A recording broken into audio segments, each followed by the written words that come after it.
السلام علیکم ورحمۃ اللہ وبرکاتہ۔ محترم سامعین، خواتین و حضرات، اجالا چاندنی امید اسلامک چینل سے میں آپ کی خدمت میں پھر ویڈیو لے کر حاضر ہوا ہوں۔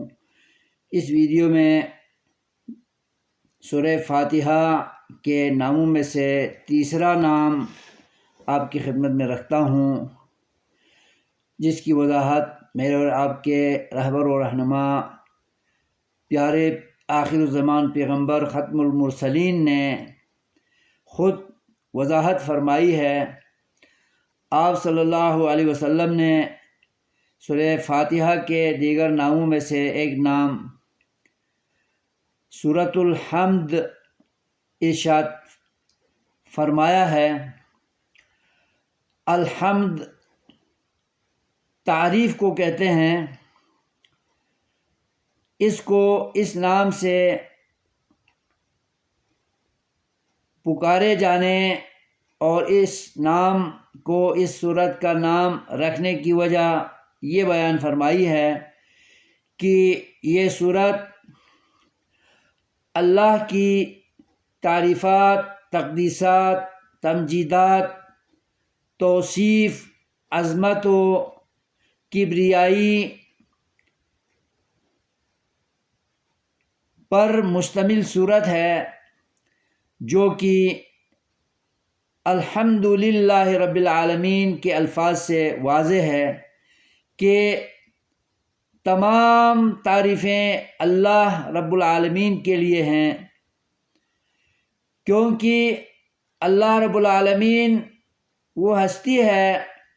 جس کی وجہ سے یہ دنیا روشن ہے، یہ دنیا آباد ہے، یہ دنیا وجود پذیر ہے، اور اس میں جو کچھ نعمتیں ہیں، جو کچھ اللہ کے فضل و کرم کی بہاریں ہیں، اور چار دانگ عالم میں جو کچھ نظر آ رہا ہے، وہ سب اللہ ہی کی وجہ سے ہیں۔ اور اللہ تعالیٰ اس کائنات کا خالق، مالک، رازق، معبود، مسجود، مشکل کشا اور حاجت روا ہے، مولا دستگیر ہے، اور اسی نے اس دنیا میں انسانوں کو، جنات کو، دیگر مخلوقات کو پیدا فرما کر اپنی قدرت اور اپنی طاقت اور کمالات کا خوب اظہار فرمایا ہے۔ تو دائیں دیکھیں، بائیں دیکھیں، آگے دیکھیں، پیچھے دیکھیں، اوپر آسمانوں میں دیکھیں، نیچے فرش زمین پر دیکھیں، تو اللہ ہی اللہ نظر آتا ہے، اللہ کی قدرت کے کرشمے نظر آتے ہیں، اور اس کی مخلوقات کی ایک قطار ہمیں نظر آتی ہے، تانتا بچھا ہوا ہے اس کی قدرتوں کا۔ تو سب تعریفیں اسی کے لیے ہیں، اسی نے تمام مخلوقات کے رزق کا بندوبست فرما کر وسائل رزق دنیا میں پھیلا رکھے ہیں، اور اس نے انسانوں کی رہبری، رہنمائی کے لیے حضرت آدم سے لے کر آخر الزمان پیغمبر حضرت محمد الرسول اللہ صلی اللہ علیہ وسلم تک انسانوں کی رہبری کا ایک منظم انتظام کر کے ہر دور میں رہبر بھیجے، اور آخر میں ہمارے نبی کریم صلی اللہ علیہ وسلم کو قیامت کی صبح تک کا نبی اور رسول بنا کر مبعوث فرما کر ہماری مکمل رہنمائی فرمائی ہے، اور پورا دین اسلام ہماری رہنمائی کے لیے، ہماری بھلائی کے لیے، دنیا اور آخرت کی خیر و فلاح کے لیے مبعوث فرما کر ہمیں تاریکی سے روشنی کی طرف لانے کا بندوبست فرمایا، کفر سے اسلام کی طرف لانے کا بندوبست فرمایا،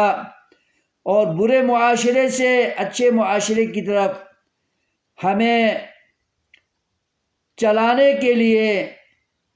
ہماری فلاح و بھلائی کے لیے انتظام فرمایا۔ آپ صلی اللہ علیہ وسلم نے بڑی جان فشانی قربانی دے کر اذیتوں اور مصائب کو جھیل کر اپنی زندگی کو اجیرن کر کے دین اسلام کو زندہ تابندہ فرمایا۔ آج ہم پکی پکائی اسلام پر عمل پیرا ہو رہے ہیں، ہمیں کوئی تکلیف نہیں، اذیت نہیں، مصائب نہیں۔ الحمدللہ یہ سب تعریفیں اللہ کے لیے ہیں، اور آخرت میں اللہ کی اطاعت کرنے والوں کے لیے اللہ نے جنت جیسی بڑی نعمت کا انتظام و انصرام کر رکھا ہے، جنت بنا رکھی ہے متقین کے لیے، محسنین کے لیے، مخبتین کے لیے، اور خیر البریہ کے لیے، امت محمدیہ اور پچھلی صالح امتوں کے لیے جنہوں نے انبیاء کی تعلیمات کو اپنا مشعل راہ بنایا تھا، ان کے لیے جنت تیار کر رکھی ہے۔ اور جو انبیاء کی تعلیمات سے روگردانی کر بیٹھے اور محمد صلی اللہ علیہ وسلم کے ختم رسالت سے انکار کر بیٹھے ہوں یا کر رہے ہوں یا کریں گے، ان کی سزا و عقاب کے لیے، ان کی عقوبتوں کے لیے، ان کی سزاؤں کے لیے،